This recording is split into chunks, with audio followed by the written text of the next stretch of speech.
Hello and welcome to my channel. मेरा नाम है अमीशा शर्मा। मैंने अपने पिछले लेक्चर में डिस्कस किया था एब्जॉर्प्शन इन स्मॉल इंटेस्टाइन के बारे में, और आज का जो हमारा टॉपिक है वो है transport across the cell membrane. अगर टाइप ऑफ ट्रांसपोर्ट की बात करें तो फॉर एग्जांपल ये हमारे पास एक सेल है। सेल के बाहर वाली कवरिंग को हम क्या बोलेंगे? Cell membrane. सेल मेम्ब्रेन ये एनिमल सेल में प्रेजेंट होती है, और प्लांट सेल की बात करें तो सेल मेम्ब्रेन की जगह पे उनके पास क्या होती है? Cell wall. ये आ गई हमारी सेल मेम्ब्रेन। अब सेल मेम्ब्रेन का क्या काम है? ये हमें हमारे सेल को प्रोटेक्शन प्रोवाइड करती है। फॉर एग्जाम्पल, किसी चीज ने सेल के अंदर जाना है या सेल के बाहर जाना है, उसके बहुत से तरीके हैं। अब ये सभी चीजें डिपेंड करती हैं कि उस चीज का केमिकल नेचर क्या है। अगर हम बात करें तो एक्चुअली हमें डिस्कस करना है कि हमारी जो सेल मेम्ब्रेन है उसका केमिकल नेचर क्या है। अगर हम सेल मेम्ब्रेन की बात करें तो जो हमारी सेल मेम्ब्रेन है वो लिपिड से बनी हुई है। इट मीन्स जो कि हम जितने भी लिपिड हमने फूड में इनटेक करते हैं वो सभी जाकर हमारी सेल मेम्ब्रेन फॉर्म करते हैं। अगर मैं लिपिड की बात करूं तो लिपिड का स्ट्रक्चर कुछ इस तरीके से होता है। एक्चुअली ये लिपिड नहीं है, हम इसको बोलेंगे फास्फोलिपिड। एक्चुअली ये फास्फोलिपिड क्या है? फास्फोलिपिड है एक फॉस्फेट ग्रुप प्लस लिपिड, जिसको हम बोलते हैं फास्फोलिपिड। अब इसमें फॉस्फेट, ये वाला जो ग्रुप है ये फॉस्फेट ग्रुप आ गया, एंड ये जो आ गया ये आ गया लिपिड। इनको हम ऐसे भी बोल सकते हैं, ये आ गया हमारा हेड पोर्शन, एंड इसको हम बोलेंगे टेल। अगर इसके हेड पोर्शन की बात करें तो ये क्या होता है? हाइड्रोफिलिक, मतलब वाटर लविंग। और अगर इसके टेल पोर्शन की बात करें तो वो होता है हमारा हाइड्रोफोबिक, मीन्स वाटर रिपेलिंग। अब हम ये देखेंगे कि लिपिड मॉलिक्यूल हमारे सेल मेम्ब्रेन में अरेंज कैसे होते हैं। ये आगे हमारे लिपिड्स। लिपिड्स के ऊपर इधर एक फ्लूइड प्रेजेंट होता है जिसको हम बोलते हैं इंटरस्टिशियल फ्लूइड। अब ये सेल ऐसे होगा पूरा, एंड हमारे सेल के अंदर भी एक फ्लूइड होगा जिसको हम बोलेंगे साइटोप्लाज्म। सो हमारे लिपिड मॉलिक्यूल्स अपने आप को खुद ऐसे अरेंज कर लेते हैं। अब हमारी जो सेल मेम्ब्रेन होती है ये डबल लिपिड लेयर से बनी हुई होती है। इसका मतलब यहाँ पे भी हमारे लिपिड्स जो हैं वो अरेंज होंगे। अब यहाँ पे हमें पता है फ्लूइड है मतलब वाटरी सब्सटेंस होगी। ये आ गया हमारा हाइड्रोफिलिक पार्ट, और ये आ गया हमारा hydrophobic part, water repelling part. तो यहाँ पे भी हमारे क्या होंगे? लिपिड्स। अब यहाँ पे आ गई हमारी वापिस हाइड्रोफिलिक पार्ट जो कि क्या है? Water loving. अब यहां से हमें क्या पता चलता है कि जो हमारी सेल मेम्ब्रेन है वो डबल मेम्ब्रेन है, जिसका मतलब ये है उसमें लिपिड की 2 लेयर प्रेजेंट होती है। सो हम बोल सकते हैं cell membrane is a bi lipid layer. अब इस बायलिपिड लेयर के बीच बीच में कुछ जो है प्रोटीन लगे होते हैं, जैसे ये हो गया हमारा, इधर हो गया, इधर हो गया, एंड इनको हम बोलेंगे क्या, मेम्ब्रेन प्रोटीन। अब अगर हमें ट्रांसपोर्ट करना है सेल मेम्ब्रेन के अक्रॉस, तो हम दो टाइप से ट्रांसपोर्ट कर सकते हैं। पहला आ गया हमारा एक्टिव ट्रांसपोर्ट, एंड दूसरा आ गया हमारा पैसिव ट्रांसपोर्ट। अगर हम एक्टिव ट्रांसपोर्ट की बात करें तो फॉर एग्जाम्पल किसी चीज की कंसंट्रेशन हमारे सेल के बाहर ज्यादा है एंड उसको हमारे सेल के अंदर जाना है, क्योंकि हमें पता है कि मूवमेंट कैसी होती है, from higher concentration to lower concentration. अब उस चीज को बाहर से अंदर जाने के लिए एनर्जी की जरूरत पड़ेगी, एंड एनर्जी किसकी फॉर्म में होगी, एटीपी की फॉर्म में। सो वो जो मूवमेंट होगी हम उसको बोलेंगे क्या, एक्टिव मूवमेंट, मतलब वो मूवमेंट जिसमें एटीपी की जरूरत पड़ती है। अब पैसिव ट्रांसपोर्ट क्या होता है, पैसिव ट्रांसपोर्ट वो ट्रांसपोर्ट होता है जिसमें हमें नो एटीपी रिक्वायर्ड, मतलब इस मूवमेंट के लिए हमें किसी भी एटीपी की जरूरत नहीं होती। अब जो पैसिव ट्रांसपोर्ट है ये भी दो टाइप का होता है। पहला आ गया हमारा सिंपल डिफ्यूजन, एंड दूसरा आ गया हमारा फैसिलिटेटेड डिफ्यूजन। अब सिंपल डिफ्यूजन क्या होता है, फॉर एग्जाम्पल कोई चीज यहां पे है सेल के बाहर और उसे सेल के अंदर आना है, तो क्या होगा, वो चीज आराम से लिपिड के बीच में से सेल के अंदर आ जाएगी। अब फैसिलिटेटेड डिफ्यूजन क्या होता है, अगर किसी चीज की कंसंट्रेशन सेल के बाहर ज्यादा है तो वो क्या करेगी, वो लिपिड बायलेयर के बीच में से नहीं जाएगी, वो प्रोटीन के थ्रू जाएगी सेल में। सो इस टाइप के डिफ्यूजन को हम क्या बोलेंगे, फैसिलिटेटेड डिफ्यूजन। अगर कोई चीज पैसिव से ना जाकर एक्टिव से जाए, जैसे कि यहाँ पे ये एक चीज है, इसने जाना है हमारे सेल के अंदर, तो यहाँ पे भी स्पेशल टाइप के सेल्स प्रेजेंट होंगे।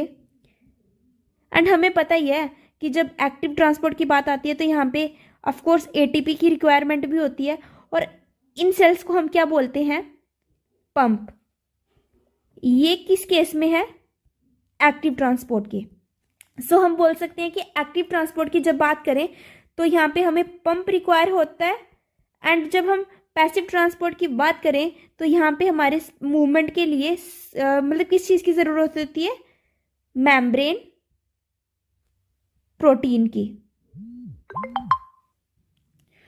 अब जो हमारा टॉपिक है वो है एब्जॉर्प्शन ऑफ डाइजेस्टेड प्रोडक्ट्स। इसमें हमारे कौन कौन से प्रोडक्ट आ जाएंगे, पहला हमारा आ जाएगा ग्लूकोज, उसके बाद आ जाएगा हमारा अमाइनो एसिड, उसके बाद आ जाएगा हमारा फ्रक्टोज, एंड लास्ट हमारा आएगा ग्लाइसिरोल प्लस फैटी एसिड। अब बात यह है कि ये सेल कहाँ पे पड़े हुए, सॉरी ये प्रोडक्ट हमारे कहाँ पे पड़े हुए हैं, ये आगे हमारे सेल्स जो कि हमारे एब्जॉर्प्टिव सेल्स हैं, उसके पीछे आगे हमारी विलाय, विलाय में ये आगे हमारी ब्लड वेसल, एंड इसके बीच में यहाँ पे आगे ये हमारी लिम्फ वेसल, जिसको हमने क्या बोला था, लैक्टियल। अब जो हमारा ग्लूकोज है ये जब सेल के अंदर आता है तो ये एक्टिव ट्रांसपोर्ट के थ्रू आता है, और जब ये सेल से बाहर जाता है तो ये पैसिव ट्रांसपोर्ट के थ्रू जाता है। हमारा अमाइनो एसिड भी एक्टिव ट्रांसपोर्ट से सेल के अंदर जाता है और पैसिव ट्रांसपोर्ट से सेल के बाहर जाता है। अब हमारा फ्रक्टोज जो है वो फैसिलिटेटेड से ही अंदर जाएगी एंड फैसिलिटेटेड से ही बाहर जाएगी। सिमिलरली जब हमारे ग्लिसरॉल की बात आई तो ग्लिसरॉल क्या है, ये सिंपल डिफ्यूजन से सेल के अंदर जाएगा एंड सिंपल डिफ्यूजन के थ्रू ही ये सेल से बाहर भी जाएगा। सो अगर हम इसको टेबलर फॉर्म में करें तो हम करेंगे, ये हमारा आ गया एक्टिव ट्रांसपोर्ट, ये आ गया हमारा सिंपल डिफ्यूजन एंड ये आ गया हमारा फैसिलिटेटेड डिफ्यूजन।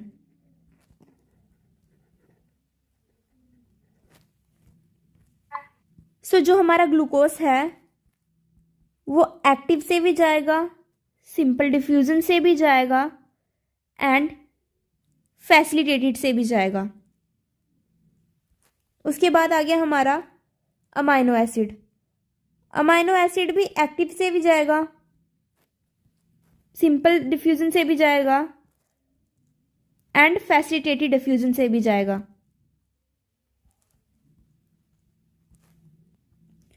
अब सिंपल डिफ्यूजन में हमारा और क्या जाएगा, ग्लिसरॉल प्लस फैटी एसिड।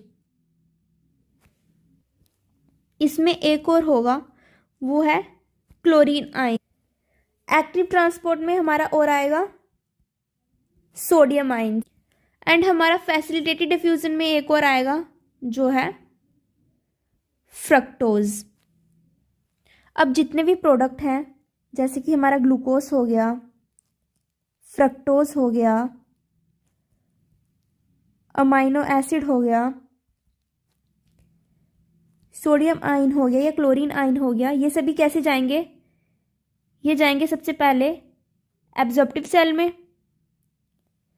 फिर इस सेल से जाएंगे कहाँ पे, ब्लड वेसल में। ये आ गया हमारी विलाय और ये आ गई हमारी ब्लड वेसल। लेकिन जो हमारी ग्लिसरॉल प्लस फैटी एसिड हैं वो भी हमारे एब्जॉर्प्टिव सेल में इंटर करेंगे, लेकिन ये हमारे ब्लड वेसल में ना जाकर किस में जाएंगे, हमारी लिम्फ वेसल में, जिसे हम क्या बोलते हैं, लैक्टियल। अब हम ये देखेंगे कि ग्लिसरॉल और फैटी एसिड जो हैं वो हमारी लिम्फ वेसल में कैसे जाते हैं। फॉर एग्जांपल ये हमारे आगे सेल्स